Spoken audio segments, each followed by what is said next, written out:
Hey Tori, what's going on? This is Rob and Brian for RHAP. Tori, how are you doing today? Hi, I've been better. I've woken up some mornings as a champ, and this was not one of those mornings. So, no, but I'm really good. I'm really, really good. Thank you for asking. Yeah. Okay. What do you think ultimately was the biggest struggle for you going into this final? You know what? Every final, this is my fourth final in a row now, and my sixth total. And every final is really so different. And the past couple finals I had done had required a lot more endurance. This one felt very much like a sprint.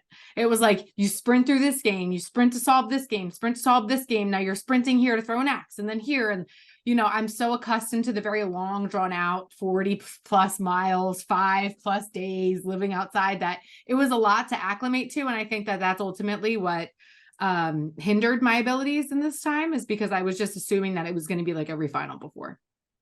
This was a little bit of a throwback season for you, kind of being on the outside of the numbers. Last couple of seasons, you've had a large alliance that you're really trying to rely on. Was there any? I know obviously the final didn't go the way you wanted to, but was there any extra level of satisfaction that you made it through the final, being such a target from day one that you got through this season altogether? 100%. I did not see myself make it to the final, and if I got there, I thought I was gonna have to probably trade my body parts to get there. Like, I did not think that I was getting there. So yeah, like, I'd be doing myself a serious disservice if I didn't recognize that making it there itself is a win.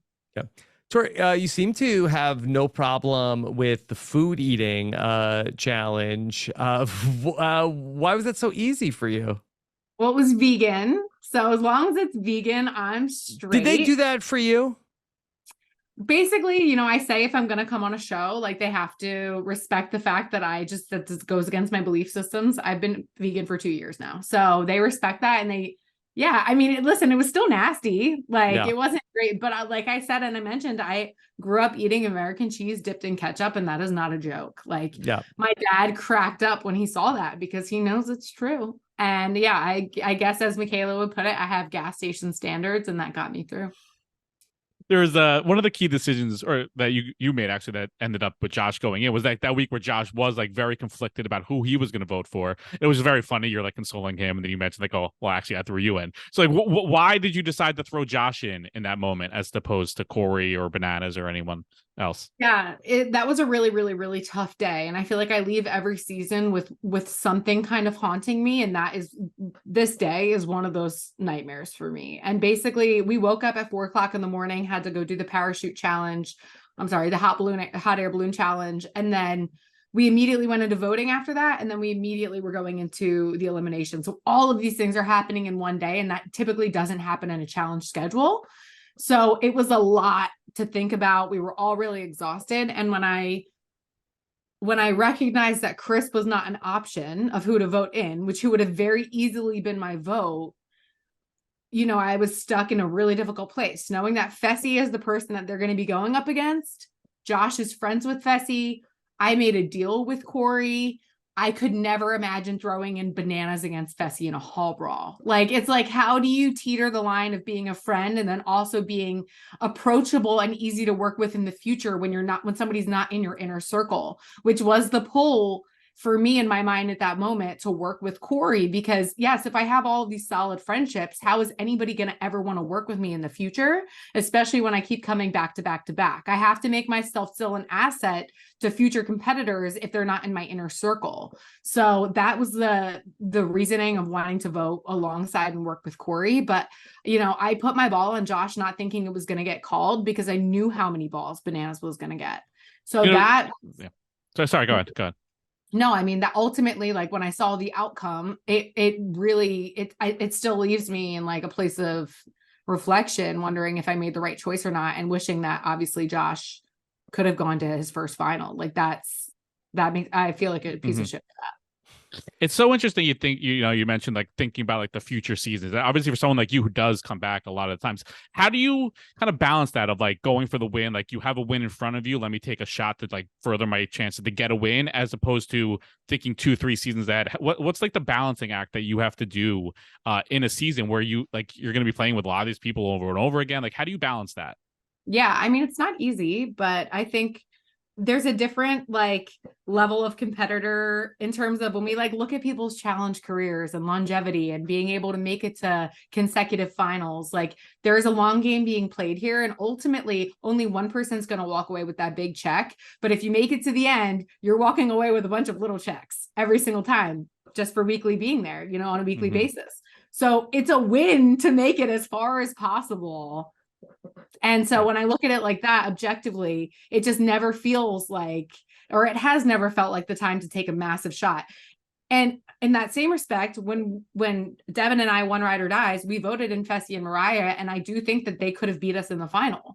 So, you know, and obviously I've had to scratch Fessy's back in the future. And like by me not saying Cory's name, that was also me scratching Fessy's back for way back when. So it is these like constant IOUs that happen. And I know I'm going to have an IOU in the future with Josh. It's just this like endless stream of like, how can I, it's like braiding a hair of alliances. Like it's just a constant stream of like trying to continue to work with people. Speaking of working with people, you ended up striking up a good relationship with the Survivor women down the stretch. Can you talk a little bit about how that came together? Yeah, I mean, I obviously recognized when the game went individual that if I had the ability to win, then I needed to leverage that.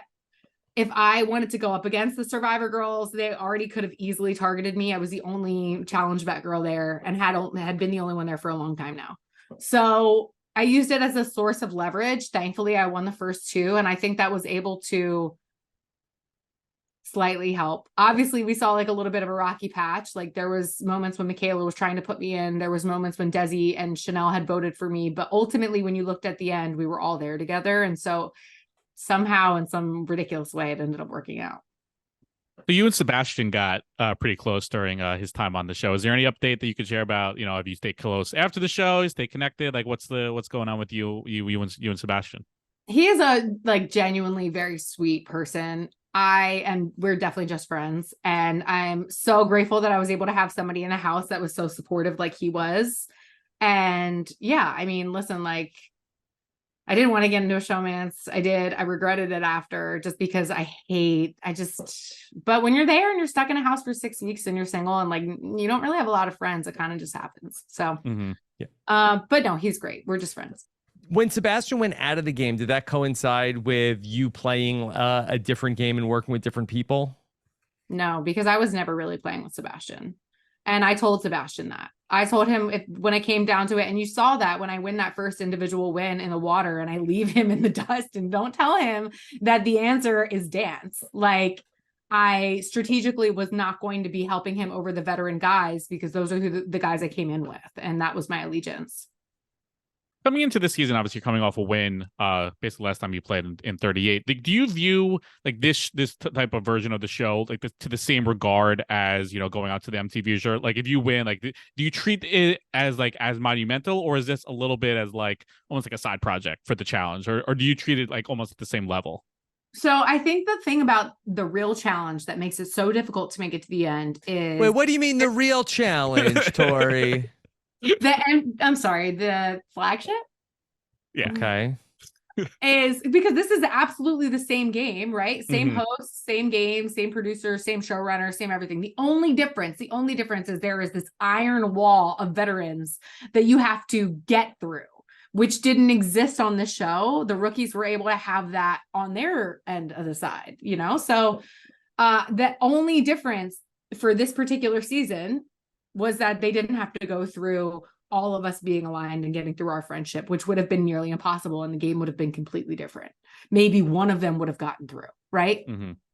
Or a couple, but like not that many. Like there was only one female veteran left in the game by like week 4. Like that wouldn't have happened in a regular season on the flagship. But other than that, it's the same thing. And how can you not look at them as these are like incredible competitors?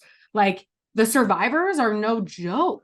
Like great competitors, and they absolutely squashed me in the final. So who am I to sit here and say that they're not worthy of being called challengers? Do you think you'll see a lot of those faces on editions of The Real Challenge? You know, it's interesting because a lot of them say they're kind of like I think, yeah, I think of course they would do it.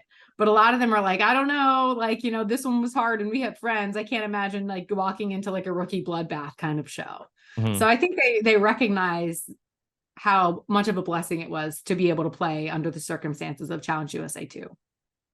I'm curious for you. You've been doing your podcast for a number of years now, covering the challenge and talking to people. How has that impacted you playing the game? Do you have to like try to, you know, almost play nice to people because you're gonna have them on your show, or like allow you to build relationships? How have you kind of managed both of those things kind of simultaneously?